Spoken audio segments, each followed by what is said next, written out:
Hello， 大家好啊！最近曾在娛樂圈引發不少關注的朱孝天出現在一檔綜藝節目中，並表示希望重新出發，這樣的選擇也引起了不少討論。回看幾個月前，他曾提到自己為 F4 合體演出做了準備，包括減重約30斤，但最終未能參與相關安排。當時他的表達更多是一種遺憾與不解。從客觀角度來看，中年階段進行較大幅度的體重管理，本身就需要相當的自律與投入，因此這段經歷也讓不少人產生共鳴。而這次參與綜藝，他依然保持了此前的狀態，某種程度上也讓這段努力有了新的呈現空間。至於他的回歸，對現場的曾志偉以及吳鎮宇來說，也顯得有些意外。這樣的重現舞台，更多像是一種重新嘗試，同時也給外界留下了繼續觀察的空間。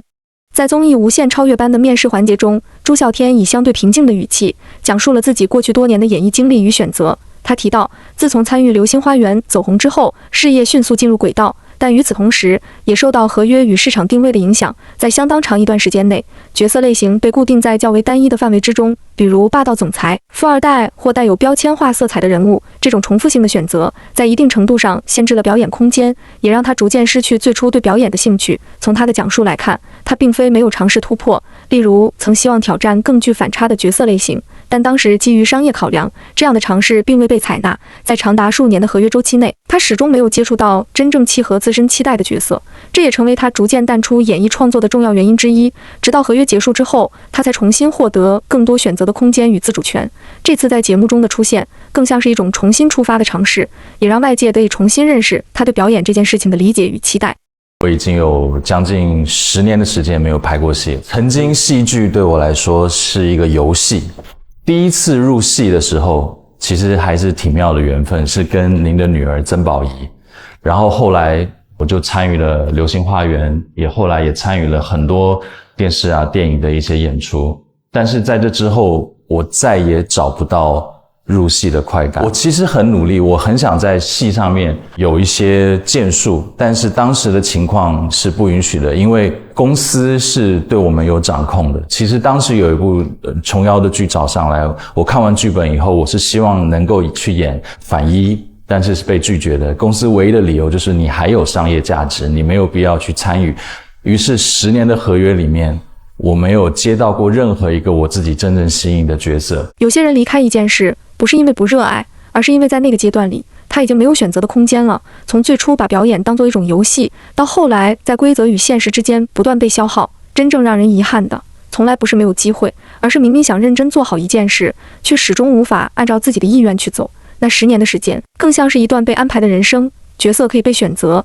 但方向卻未必掌握在自己手裡。當身體開始發出信號，當熱愛慢慢被現實稀釋，人就不得不退一步去面對生活本身，而不是理想本身。好在時間並沒有完全帶走一個人的能力，它只是讓人變得更謹慎，也更清楚自己要什麼。從放棄到重新出發，從傳統影視到自媒體，再到如今的短劇賽道。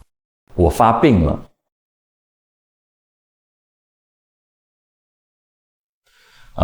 我的免疫系統會攻擊我自己，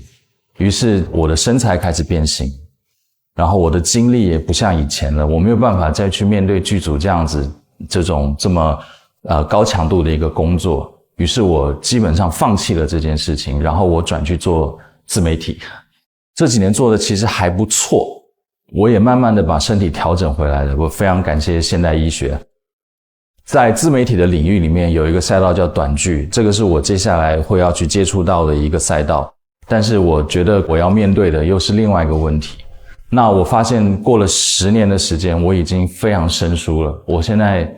連詞都背不住。這段非常真誠的表達，網絡上卻說他表現得很擰巴。其實我個人想說，很多時候一個人讓人感覺擰巴，不一定是他說的話有問題，而是他的表達方式和這個時代的期待產生了偏差。像朱孝天這樣的人，他在講的其實是很真實的困境，講身體的變化，講行業的限制，甚至講自己連詞都背不住。這些都不是包裝過的內容，而是一個人經歷過起伏之後很自然流露出來的狀態。但問題在於，現在的演藝環境早就變了，觀眾沒有耐心去理解一個人的過程，大家更習慣看結果，看你現在還行不行，看你還能不能站在那個位置上。所以當一個人開始講我不行過，哪怕只是階段性的，很多人也會下意識選擇不聽，因為這不符合他們心裡對一個公眾人物的期待。在這個邏輯裡，脆弱是沒有市場的，複雜也是沒有市场的。大家更容易接受的是一種穩定的强大，一種被反复證明過的成功，再加上營銷號的推波助澜，情緒被放大之後，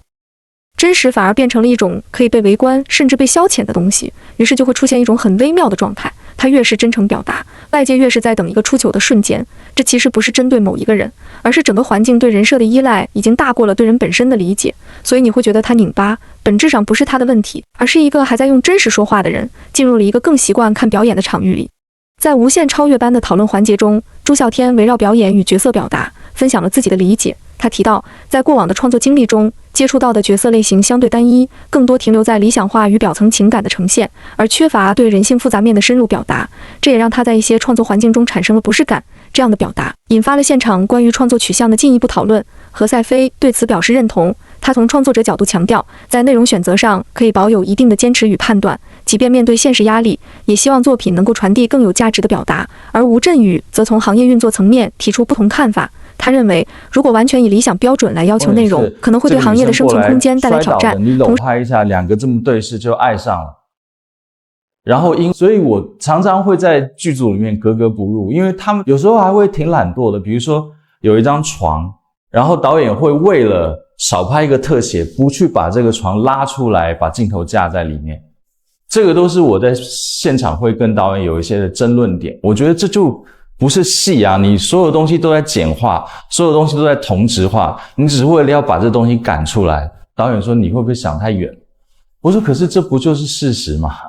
結合朱孝天在無限超越般中的表達來看，這樣的個性可能會同時帶來正反兩方面的結果。從積極角度說，他對表演有明確標準，也願意為細節與真實感去堅持。這種对創作質量的敏感度，在演員群體中是加分項。長期來看，有助於他塑造更有層次的角色，也更容易獲得認同創作理念的導演或團隊的欣賞。但從現實層面來看，這種較為直接、堅持己見的溝通方式，也可能在以效率和成本為導向的拍攝環境中產生摩擦。當項目周期緊張，制作以完成度為優先時，過多的現場討論容易被理解為影響進度或配合度不高，從而在一定程度上影響合作機會。因此，他的個性本身並不是問題，關鍵在於如何在堅持表達和適應行業規則之間找到平衡。如果能夠在合適的項目中發揮這份堅持，同時在溝通方式上更具彈性，那麼這種特質更可能轉化為優勢，否則也確實存在被邊緣化或合作空間受限的風險。總體來說，這是一種在理想與現實之間需要不斷調整的職業狀態。